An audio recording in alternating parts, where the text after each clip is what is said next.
ભગવાન શ્રી જગન્નાથની રથયાત્રાને હવે ગણતરીના દિવસો જ બાકી રહ્યા છે, ત્યારે રથયાત્રાની સુરક્ષાને લઈને અમદાવાદ પોલીસ સતર્ક બની છે।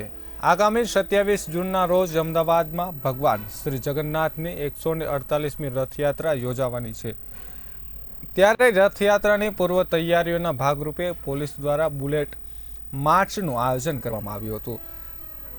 ભગવાન શ્રી જગન્નાથ મંદિરના મહંત દિલીપદાસજી મહારાજે બુલેટ માર્ચને લીલી ઝંડી આપીને શરૂઆત કરાવી હતી।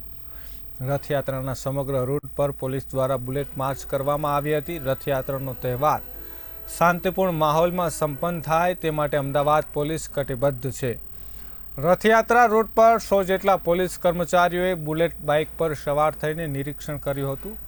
સંવેદનશીલ વિસ્તારમાં કોઈ અનિચ્છનીય બનાવ ન બને તે માટે પોલીસ સજ્જ થઈ છે।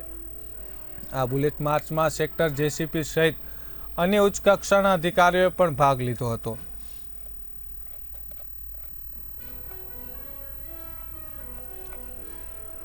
તો મહત્વનું કહી શકાય કે ભગવાન શ્રી જગન્નાથની રથયાત્રાને હવે ગણતરીના દિવસો જ બાકી રહ્યા છે, ત્યારે રથયાત્રાની સુરક્ષાને લઈ અમદાવાદ પોલીસ સતર્ક બની છે।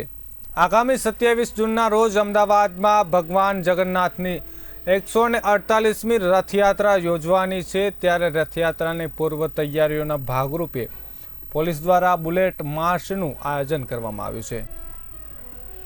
ભગવાન શ્રી જગન્નાથ મંદિરના મહંત દિલીપદાસજી મહારાજે બુલેટ માર્ચને લીલી ઝંડી આપીને શરૂઆત કરી છે।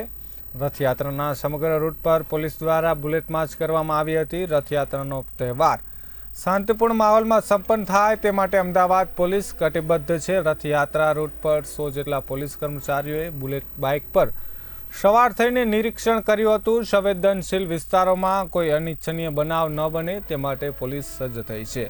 આ બુલેટ માર્ચમાં સેક્ટર જેસીપી સહિત અન્ય ઉચ્ચ કક્ષાના અધિકારીઓ પણ ભાગ લીધો હતો।